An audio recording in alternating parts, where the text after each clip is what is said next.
Olá, tudo bem? Hoje vamos dar continuidade à prova do PAS 3 2017, que começamos a resolver na nossa aula passada, né? O subprograma 2015-2017, é o caderno A Tempestade. Nós terminamos nosso último encontro falando do item 45, que era um item que falava sobre a Palestina ter alcançado a autonomia, se tornar membro pleno da ONU, que nós gabaritamos como falso. Agora nós vamos para o item 46. E o item 46 ele começa fazendo uma referência ao primeiro texto. Lembra que eu li os textos lá atrás, né? Vou voltar um pouquinho, só para você não perder o fio da meada, que primeiro texto é esse, é o que diz: nunca um conflito tão curto deve ter deixado marcas tão profundas. A Guerra dos 6 Dias, que faz 50 anos, né? Foi em 67, isso aí era de 2017, né? Então 50 anos dessa guerra, legou a futuras gerações de judeus, palestinos e outros árabes fronteiras e ressentimentos presentes até os dias atuais. Não foi a primeira guerra, tampouco seria a última. Tudo começou em 48, eu falei dessa guerra da independência, né? Com o nascimento de Israel. Seguiu-se em 56 a Guerra do Sinai, vou comentar sobre ela também, contra o Egito. Ainda viriam as guerras do Yom Kippur em 73 e do Líbano, 2 vezes em 82 e 2006. Isso sem contar as intifadas, rebeliões populares palestinas, em período de paz. Então esse é o primeiro texto. Então o item 46 fala dele. No primeiro texto, por meio da menção às consequências geopolíticas e sociais da Guerra dos 6 Dias, o autor argumenta a favor da tese apresentada no primeiro período. Mesmo tendo sido curta, a Guerra dos 6 Dias deixou marcas profundas. Tranquilo, né, pessoal? O item correto. Ele faz menção mais geopolítica do que social, né? Está intrínseca social lá nos ressentimentos, né? E está mais explícita a consequência geopolítica quando ele fala de fronteiras, né? Mas realmente, a Guerra dos 6 Dias, pessoal, é a chamada Guerra Relâmpago. Ela aconteceu em 67. Né? Para entender melhor esse quadro é o seguinte: aquela Guerra da Independência de 48, vitória dos judeus, humilhação dos árabes. Beleza. Em 56, vamos ter um outro conflito, chamado Guerra do Sinai, Guerra pela Nacionalização do Canal de Suez, né? Que é uma guerra travada principalmente com o Egito. O que aconteceu? O Egito sofreu uma mudança política no início dos anos 50, quando um militar chamado Gamal Abdel Nasser toma o poder, derruba o rei do Egito, o rei Farouk, e toma o poder. Nasser foi pai do pan-arabismo. É uma ideologia de unir os povos árabes em torno de objetivos comuns, compor uma confederação de países árabes sob a liderança do Egito, a RAU, República Árabe Unida, né? Contou com o apoio, por exemplo, da Síria, né? E o Nasser ganhou uma envergadura dentro do mundo árabe como um líder promissor e um líder com um discurso muito contundente contra a existência do Estado de Israel. Um dos objetivos da RAU, República Árabe Unida, era destruir Israel. E Nasser estava muito focado nessa questão anti-Israel ali na região. Né? E findou conglomerando o apoio árabe. Né? Além disso, Nasser tinha uma ligação muito forte com os soviéticos, né? Principalmente na era do Khrushchev, que chegou ao poder em 56, substituindo o Stalin, que tinha morrido em 53. Né? Houve um período de transição e o Nikita Khrushchev assumiu. E o que aconteceu? Nasser, com apoio soviético, construiu hidrelétricas, os soviéticos mandaram conselheiros para o Egito para aconselhar Nasser, apoiaram o reaparelhamento do exército de Nasser e tudo mais. E aí Nasser começou a fazer um questionamento em relação ao canal de Suez, que é o canal que liga o Mar Mediterrâneo ao Mar Vermelho. Qual era o questionamento dele? Ele disse que aquilo, quem tinha construído esse canal tinham sido os britânicos em conluio com os franceses. O canal de Suez foi aberto por uma empresa anglo-francesa, né, um engenheiro chamado Ferdinand Lesseps, que abriu esse canal, que se tornou um canal muito importante, porque economiza a viagem em torno da África, né, entre o Oriente Médio e a Europa. E quem administrava esse canal eram os anglo-franceses. Porém, nasce aliados soviéticos em plena Guerra Fria. percebendo o declínio da Europa no pós-Segunda Guerra, né? Como a Europa estava subjugada, né? No caso da Inglaterra e da França, aos interesses americanos, né? Sob proteção dos Estados Unidos, né? Que detinham a bomba atômica, né? E liderava a OTAN e tudo mais. Nasser, percebendo, né, a fragilidade dos europeus, resolveu questionar esse colonialismo tardio. E aí tem todo uma África que está lutando pela independência, né? Formando um sentimento pan-africano. Né? Lembre-se que o Egito é um país da África, embora a gente estava falando do Oriente Médio e fazendo referência ao Egito por ser um país árabe, né? E por ser um país... Que aí é uma coisa que você precisa lembrar, né? Uma coisa é o Oriente Médio, uma região geográfica ali da Ásia, na confluência entre a Europa, a África e a Ásia. Outra coisa é o mundo árabe, a etnia árabe. Né? Lembra que o Império Árabe, que teve seu auge no século VII, se estendeu desde o oeste da Índia até a região dos Mouros, ali no sul da Espanha, na Andaluzia, né? E pelo norte da África, né? Onde se fala a língua árabe é o mundo árabe. E existe o mundo islâmico, né? Que é as pessoas que seguem o islamismo, que aí vai lá desde a Indonésia, nos desertos da Ásia, passando pelo Oriente Médio, pela Ásia Central, né? Pelo norte da África, aí é o mundo islâmico. São conotações que você precisa entender. E aí o Nasser, imbuído desse discurso de anticolonialismo, aliado de um gigante da Guerra Fria, que eram os soviéticos, né? Se opondo a Israel, que é um histórico aliado americano, o que é que Nasser fez? Pegou suas tropas em 56 e rumou na direção do Canal de Suez, tomou o Canal de Suez, né? Nacionalizou o canal e avançou para... Após o Canal de Suez, dentro da Península do Sinai, ele avançou em direção às fronteiras com Israel. Né? E Nasser pregava o fim de Israel. Então Israel, a Inglaterra e a França se organizaram na famosa Operação Três Mosqueteiros e contra-atacaram Nasser. E foram bem sucedidos nesse contra-ataque. Chegaram a encurralar o Nasser praticamente. Só que aí Nasser pede o apoio soviético. E Khrushchev prontamente se dispõe a ajudá-lo e ameaça, inclusive, com armas nucleares. Na época, os Estados Unidos, liderados pelo Eisenhower, que era um militar, que tinha comandado as tropas americanas na Europa durante a Segunda Guerra, Eisenhower, muito cauteloso, né, não estava querendo... Já tinha tido entre 50 e 53 uma guerra na Coreia, nas Coreias, né, onde chegou também a se ameaçar uma guerra nuclear, onde os soviéticos apoiaram a Coreia do Norte, os americanos apoiaram a Coreia do Sul. Inclusive lá houve uma famosa história, né, na Coreia, que os americanos estiveram lá apoiados pela ONU, desembarcaram tropas na Coreia do Sul, avançaram contra a Coreia do Norte para libertar a Coreia do Sul da invasão norte-coreana e conseguiram ir bem-sucedidos na guerra até a fronteira, né, entre as duas Coreias, quando a guerra deveria ter terminado. A Coreia do Norte recuou.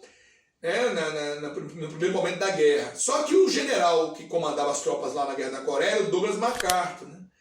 E ele se empolgou muito com essa guerra e findou avançando para dentro da Coreia do Norte. E a missão tinha que ter acabado na fronteira entre os dois, porque a missão era libertar a Coreia do Sul da invasão norte-coreana, que foi a Coreia do Norte que começou essa guerra.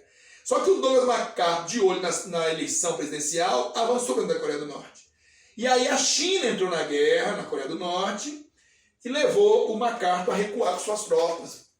Assim, uma derrota moral, vamos chamar assim, que já tinha avançado para dentro da Coreia do Norte, teve que recuar. Findou que a guerra termina onde começa, no paralelo 38, né? E manteve as duas Coreias separadas até hoje. Eles vivem o armistício de Panmunjom, mas nunca tiveram um tratado de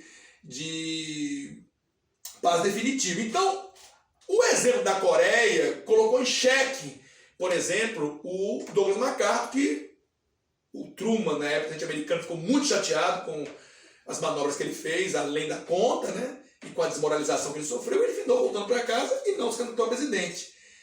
Né? Porque o sonho dele era ter se tornado presidente. E o Eisenhower, que era um militar também como ele, venceu as eleições. E estava na presidência em 56. Então Eisenhower tinha o exemplo do coleguinha lá, o Douglas MacArthur, que não foi bem numa guerra envolvendo de um lado americanos e outro chineses / soviéticos, né? E que chegaram quase às vias de uma guerra nuclear. E apenas 3 anos depois desse ocorrido, Tá o Eisenhower com a guerra no colo agora, de um lado o Egito e os soviéticos, do outro Israel, Inglaterra e França, aliados americanos, né? Como Eisenhower não tinha sido consultado sobre essa guerra, né? Fizeram a revelia dele, ele na verdade não queria essa guerra, ele puniu seus aliados, Inglaterra, França e Israel, exigindo que nessa guerra que eles estavam travando contra Nasser, eles recuassem, sem que Nasser capitulasse.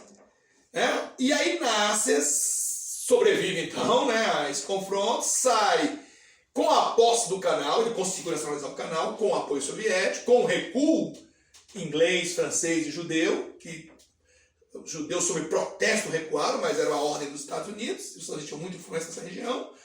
E aí Nasser sai vitorioso na causa. Tinha perdido a guerra, mas saiu vitorioso na causa. E vira grande autoridade do mundo árabe, né? Isso em 56. Ele morreu em 70 de um ataque fulminante do coração. Seu enterro foi um dos maiores velórios da história, né? Tamanho com quanto ele era querido, né? Quem substituirá Nasser quando ele morrer é Anwar Sadat, que será o presidente do Egito, uma outra guerra, a Guerra do Yom Kippur em 73, tá? Então eu estou contando esse contexto de 56 para você entender que os ânimos estavam à flor da pele quando, uma década depois, em 67, Israel estava muito preocupado com manobras militares, né, da Síria, da Jordânia, do próprio Egito, né, do Nasser, nas proximidades de suas fronteiras. Nasser pediu que a ONU deixasse, que a ONU se estabeleceu numa zona de paz quando a guerra de 56 terminou, e Nasser exigiu que as tropas da ONU deixassem aquela região, né, e vai findar fechando lá o Golfo de Aqaba, que é o golfo que dá saída para Israel para o Mar Vermelho. Israel sai para o Mar Vermelho pelo Golfo de Aqaba e pelo Porto de Eilat, que é o porto que dá acesso a esse golfo, e do golfo ele chega ao Mar Vermelho, e do Mar Vermelho ele vai chegar ao Golfo Pérsico para buscar petróleo. Então, quando Nasser fecha o golfo, tranca a saída do golfo, Israel se vê sufocado, ameaçado, e resolve ter a iniciativa de uma guerra relâmpago, surpresa, que pegou os árabes todos de surpresa. E em 6 dias Israel fez uma manobra militar fantástica, porque ele conquista os territórios da Cisjordânia, que até então estavam dominados pela Jordânia, faixa de Gaza, que estava sob domínio egípcio, territórios palestinos, tá? Mas que estavam sob domínio dos outros árabes. Tomou a porção oriental de Jerusalém, porque na partida da ONU, a porção oriental de Jerusalém devia ser administrada pelos palestinos, né? A Jerusalém, segundo a ONU, é uma sociedade neutra, né? A capital é Tel Aviv, a capital de Israel para a ONU. Embora hoje o atual governo reivindique Jerusalém como capital de Israel, e indivisível, né? Mas na época que a ONU partilhou, a parte oriental deveria ser governada pelos árabes, né? Então Israel tomou, na Guerra dos 6 Dias, em 67, Cisjordânia, faixa de Gaza, Jerusalém Oriental, colinas de Golã da Síria, Península do Sinai do Egito. Foram 5 territórios que eles tomaram. E foram muito bem sucedidos. Eles esmagaram as forças armadas desses países vizinhos. Os aviões dos egípcios foram atacados em solo. 90% da frota de caça deles foi destruída em solo, já nem a levantar voo, não deu tempo. E eles fizeram um rápido avanço pela pista do Sinai, pela colina de Golã da Síria, e Israel multiplicou mais ainda seus territórios. E o sonho do palestino ter um Estado ficou mais distante ainda. Então foi uma guerra que humilhou os árabes. E aí, o que vai acontecer? Israel vai sair muito soberbo dessa guerra, né? Os militares vão sair muito donos da razão, achando que arrasaram qualquer possibilidade de reação árabe, certo? Porém, em 73, os árabes, o Egito liderado pelo Anwar Sadat, que é o sucessor do Nasser, vai produzir um ataque surpresa.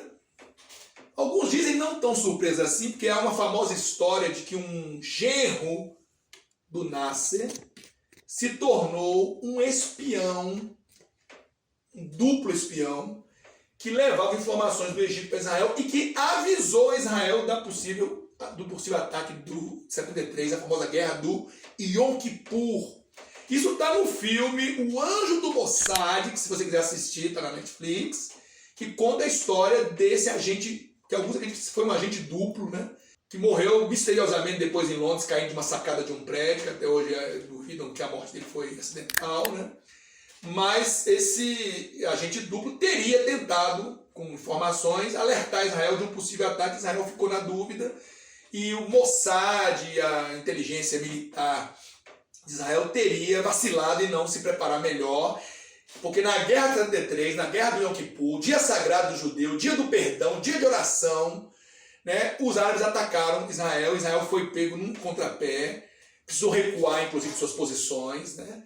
Mas com apoio americano, né? Na época o presidente era o Nixon, né? E o Nixon era assessorado pelo Henry Kissinger, né?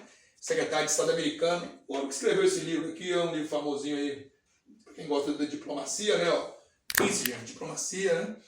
Kissinger é o cara que ajudou a aproximar Estados Unidos e China, a famosa visita que o Nixon fez à China em 72, foi ele que arquitetou, né? O secretário de Estado. Vivo até hoje, viu? Tá bem velhinho, mas vivo até hoje. E o Kissinger, que era secretário de Estado na época, ele aconselhou o Nixon a apoiar, sim, os judeus, não ter dúvida quanto a isso. Enquanto isso, os árabes, o Egito em especial, acreditou não ter tido o apoio que merecia dos soviéticos, né? E, inclusive, os árabes perderão mais uma guerra, né? Israel vai dar um passo atrás, vai se organizar, reorganizar e vai vencer essa guerra. Era uma guerra onde principalmente o Egito e a Síria estavam tentando recuperar os territórios e não vão conseguir.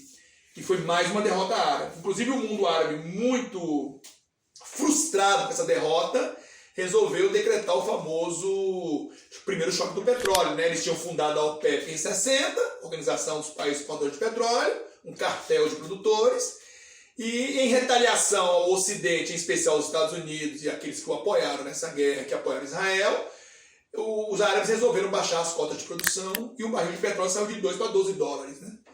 O primeiro choque do petróleo. O segundo virá em 79, quando o Irã vai ter uma mudança de governo, né? Cai a monarquia do Shah Mohammed Reza Pahlavi e um religioso, o Ayatollah Khomeini, toma o poder, né? E rompe com o Ocidente. Esse é o segundo choque em 79. O primeiro é agora em 73, na Guerra do Yom Kippur. Né? E, mais uma vez, Israel vence. Okay? Então nós temos a Guerra de 48 da Independência, a Guerra de 56, nacionalização de Suez, a Guerra de 67, Guerra dos 6 Dias, com os territórios ocupados, e a Guerra de Yom Kippur, que são as 4 grandes guerras, todas vencidas por Israel. Né? Depois disso, não tivemos mais outra grande guerra envolvendo o mundo árabe contra Israel. Né? Tem as guerras do Líbano, que estão citadas no enunciado, que são 2 invasões. Israel fez uma invasão em 82, motivada. A motivação que ele alegou é que refugiados palestinos que viviam em campos de refugiados no Líbano, onde também estava a OLP, Organização para a Libertação da Palestina, organismo criado nos anos 60, liderado pelo Yasser Arafat, que nós falamos naquele outro item, né? Para quem não lembra do Arafat, não sabe quem foi aqui o Arafat, certo? Aqui o Arafat. Foi fundador do OLP, foi líder do OLP por muitos anos. A OLP foi considerado um grupo terrorista, realmente praticou terrorismo. Na década de 80, Arafat abriu mão da luta armada, a OLP deixou a luta armada para ele se tornar o legítimo representante da causa dos palestinos. E Arafat, nessa época, em 82, né, ele vivia no Líbano. Né? A princípio, a OLP tinha se refugiado na Jordânia, depois o governo da Jordânia andou expulsando refugiados de lá no famoso Setembro Negro, né? E muitos foram para o Líbano. E do Líbano a OLP estaria fazendo atentados contra Israel. Então Israel alegou que estava invadindo para se proteger, né? Criar uma zona de proteção. Foi quando Ariel Sharon, aquele que eu citei, que em 2000 visitou um lugar sagrado dos muçulmanos, as chamadas mesquitas de Jerusalém, terceiro lugar mais sagrado do mundo muçulmano, né? E provocou os palestinos, né? Gerando a segunda intifada. Sharon, que tinha sido comandante militar da invasão do Líbano em 82, né? Que que muitos palestinos consideram corresponsável pelos famosos massacres de Sabra e Shatila, né? Que foram 2 campos de refugiados palestinos que foram chacinados por milícias libanesas cristãs, mas sob os olhares dos judeus, os judeus não se opuseram, né? E ao contrário, desprotegeram os campos palestinos, que até então eram protegidos por muçulmanos libaneses. E para entender isso, você tem que entender que o Líbano estava num confronto, uma guerra civil, né?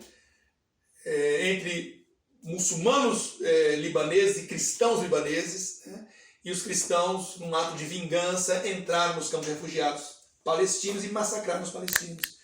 Inclusive, esses massacres de Sabra e Shatila estão em julgamento, que nunca acaba, né? Porque as testemunhas não foram para lá se pronunciar, muitos já morreram, né? No Tribunal Penal Internacional em Haia, na Holanda. Então, Sharon invadiu em 82 o Líbano. E depois, em 2006, nós tivemos Israel de novo invadindo o Líbano por conta de um ataque que o Hezbollah, que é considerado um grupo terrorista, que atua no Líbano, fez ataque na fronteira contra soldados judeus, sequestrou soldados judeus, e Israel respondeu a isso atacando o sul do Líbano, matando mais de 1.200 pessoas, foi condenado pela ONU esse ataque, né? Que é o que está citado lá no enunciado das 2 guerras libanesas, né? 2 ataques ao Líbano. Beleza? Aí o Líbano, pessoal, dá outra aula, né? Inclusive, esse livro aqui é um livro muito bom, um livro antigo do Thomas Friedman, de Beirute a Jerusalém, que fala um pouco das relações de Israel e o Líbano, né? O Thomas Friedman é um colunista, já foi do New York Times e tudo mais, um colunista muito famoso lá nos Estados Unidos, né? Certo? Então, podemos avançar para o item 47, né? Já que tratamos de todas essas guerras, já tínhamos feito lá anteriormente o 46, que foi o item correto, e o 47 é uma questão de múltipla escolha. Com relação aos aspectos geopolíticos do Oriente Médio abordados nos textos, assinale a opção correta. Letra A. Na Guerra dos 6 Dias, as forças armadas israelenses venceram os exércitos do Egito, da Síria e da Jordânia, consolidando a estratégia de ampliação do território como garantia de segurança de Israel e de prevenção contra ataques árabes. Corretíssimo, né, pessoal? Devido que Israel amplia seus territórios, ele se coloca adiante para se defender, né? Quer dizer, está se defendendo em territórios ocupados, o que ajuda a preservar mais ainda seus territórios. Então essa é uma estratégia de defesa também. E de sufocar a questão palestina também, claro, né? E de se impor cada vez mais diante dos árabes, né? Então a letra A está correta. Mas vamos ler as outras para a gente entender, né? O discurso do atual presidente dos Estados Unidos, Donald Trump, segue a histórica postura da diplomacia norte-americana em relação ao conflito entre Israel e Palestina, que é de aliar-se com a autoridade palestina. Bom, pessoal, historicamente os americanos estiveram ao lado dos judeus, sempre. Em alguns momentos eles também acolheram o palestino, mas sem abrir mão do apoio ao judeu, né? O Obama fez isso, quer dizer, reconhece a possibilidade de ter um Estado palestino, mas sem deixar de estar ao lado dos judeus, que são importantes na economia americana, no Congresso americano, na política americana, no financiamento de campanhas americanas. Então, não é correto dizer que, historicamente, a diplomacia norte-americana ficou ao lado da Palestina, né? E o outro é que Donald Trump não ficou ao lado dos palestinos. Ao contrário, ele ficou muito ao lado dos judeus, inclusive transferiu a embaixada americana de Tel Aviv para Jerusalém, né, num ato de reconhecimento de Israel ter Jerusalém como sua capital. Anunciou que reconhecia as colinas de Golã sob ocupação de Israel até hoje, né? Daqueles territórios lá ocupados em 67, Israel fez devolução de 2, tá? A faixa de Gaza passou para o controle palestino em 2005, durante o governo de Sharon. Hoje é controlada pelo Hamas, está sob um cerco de Israel já há alguns anos. E Península do Sinai foi devolvida ao Egito em 79, num acordo que aproximou Israel do Egito, mediado pelos Estados Unidos, pelo presidente Jimmy Carter nos Estados Unidos, com o Anwar Sadat no Egito e o Menahem Begin em Israel, né? Inclusive foram vencedores do Nobel da Paz, o Menahem Begin e o Anwar Sadat, por um acordo que eles fizeram onde o Egito reconheceu Israel como Estado legítimo e Israel devolveu o Sinai ao Egito, né? Daí selaram a paz ali, ok? Mas Golã, da Síria, está ocupado até hoje, né? Tranquilo? Então, e a Cisjordânia, os judeus ainda ocupam, né? Não devolveram plenamente aos palestinos até hoje. Então, a B está errada. A C, na Guerra do Yom Kippur, os Estados Árabes reconquistaram seus territórios perdidos durante a Guerra dos 6 Dias. Não, né? O objetivo era esse, mas não conseguiram porque foram mais uma vez derrotados, como já falei. Atualmente, as dimensões territoriais de Israel mantêm-se tal como foi estabelecido pela resolução da ONU, aprovada em 47. Claro que não, né? Eles ampliaram seus territórios em 48, ampliaram em 67, né? Então, assim, hoje está bem superior ao que foi definido naquela época, né? Então, a única correta é a letra A mesmo, ok?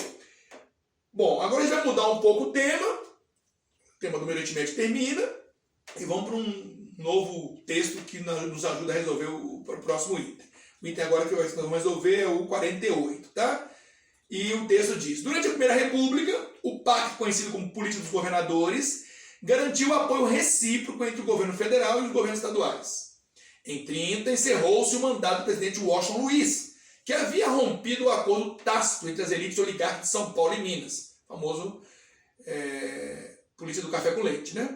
O gaúcho Getúlio Vargas chegou ao poder e em torno dele construiu-se uma mitologia que lhe atribuía traços de sagacidade. Getúlio permaneceu muitos anos no poder, fase que se tornaria conhecida como Era Vargas. Tantas foram as transformações pelas quais passou o Brasil sob o seu mandato. Vargas capitaneou um processo de grande modernização institucional do país, mas governou com mão de ferro enquanto pôde, inclusive com poderes ditatoriais.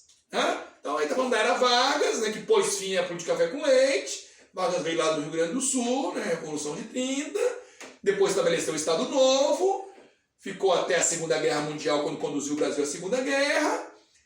Depois ele saiu, né, veio o Dutra, e depois ele voltou e termina com seu suicídio, né, no Palácio do Catete do Rio, né, saiu da vida e entrou para a história, a famosa frase que ele deixou, né, e encerrou ali a Era Vargas, né. O item 48 diz: na era getulista, o Estado atuou diretamente no setor econômico, com vista a estimular o desenvolvimento industrial do Brasil e superar o histórico vínculo da economia ao campo. Perfeitamente. Vargas chegou ao poder quando, pessoal? Quando estamos diante da crise de 29, né? A crise de 29 pôs fim ao ciclo do café no Brasil, pôs fim à política do café com leite, enfraqueceu as oligarquias cafeeiras, né?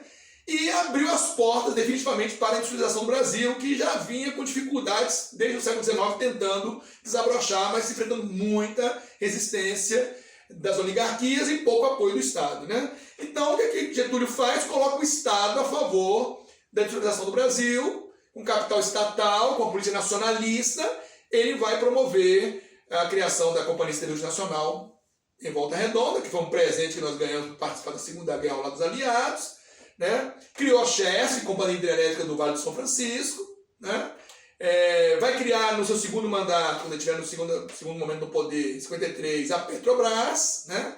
Quer dizer, ele cuidou de elementos básicos da industrialização brasileira, né? Que é o aço, a energia, o petróleo, né? E aí criou as leis trabalhistas, porque ele estava diante da emergência do operariado, né? Urbano, né? Da burguesia urbana. Então, esse Brasil que transita do meio rural para o meio urbano, né? Ele viveu essa virada, né? E ele contribuiu muito com a sua política de Estado para o Brasil se tornar um país cada vez mais urbano, mais industrial, né? Ele deu um pontapé fundamental para o Brasil virar um grande país industrializado, ok? Então o item está correto. Tranquilo, pessoal? Espero que vocês tenham gostado. A gente está terminando por aqui os itens que nos propusemos a fazer nessa prova. E no próximo encontro a gente avança para uma outra prova. Um grande abraço.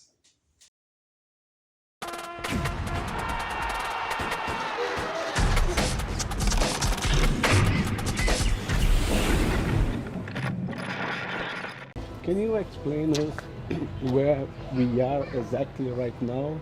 We are in Tarumeida in H2 of Hebron. And Hebron, after, as you know, it's divided to two sides. One side called H1 or Hebron 1 under the Palestinian Authority control, and here H2 under the Israeli control totally. Some of the Palestinians who are living there, they moved because of the shooting. And shooting with all of kinds of weapons for any reason.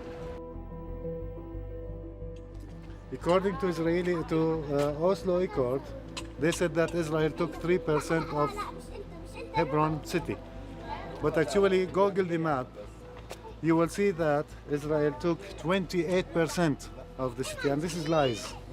Essa placa é um exemplo muito claro de como uma mesma história pode ser contada de forma diferente. Se você simplesmente lê aquilo dali, você vai acabar dando razão. Aí quando você para, anda, vê, conversa com as pessoas, você vê que a história é outra. Não basta ler, tem que vir aqui e ver, né? Two families, they have permits to go to their houses. I refused the permit, and they blocked it since the year 1999, and we opened it 8 months ago only. See, to pass it through here. So you cannot walk through this gate? No.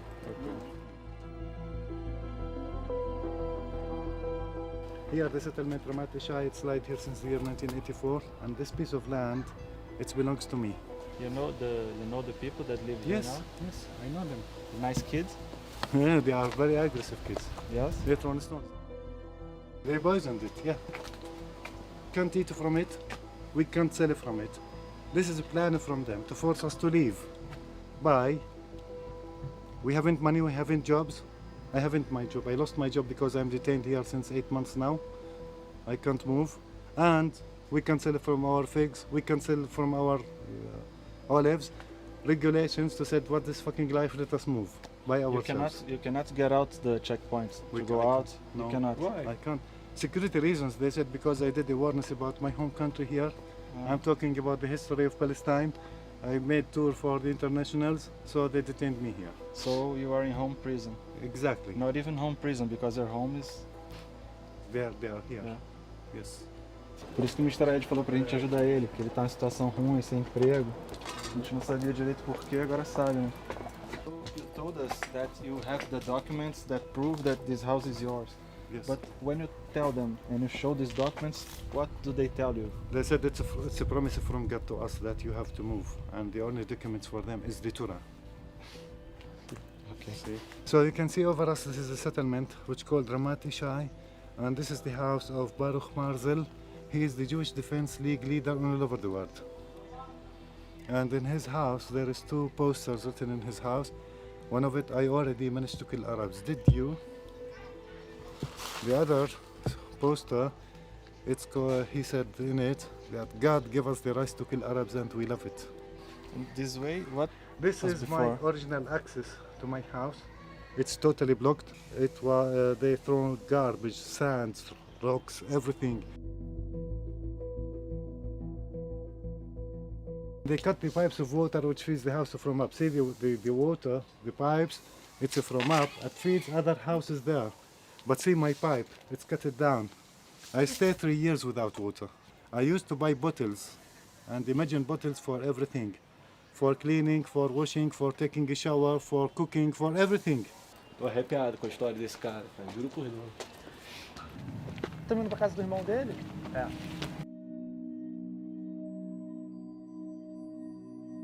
This is my, and you can see the military tower over them, 24 hours.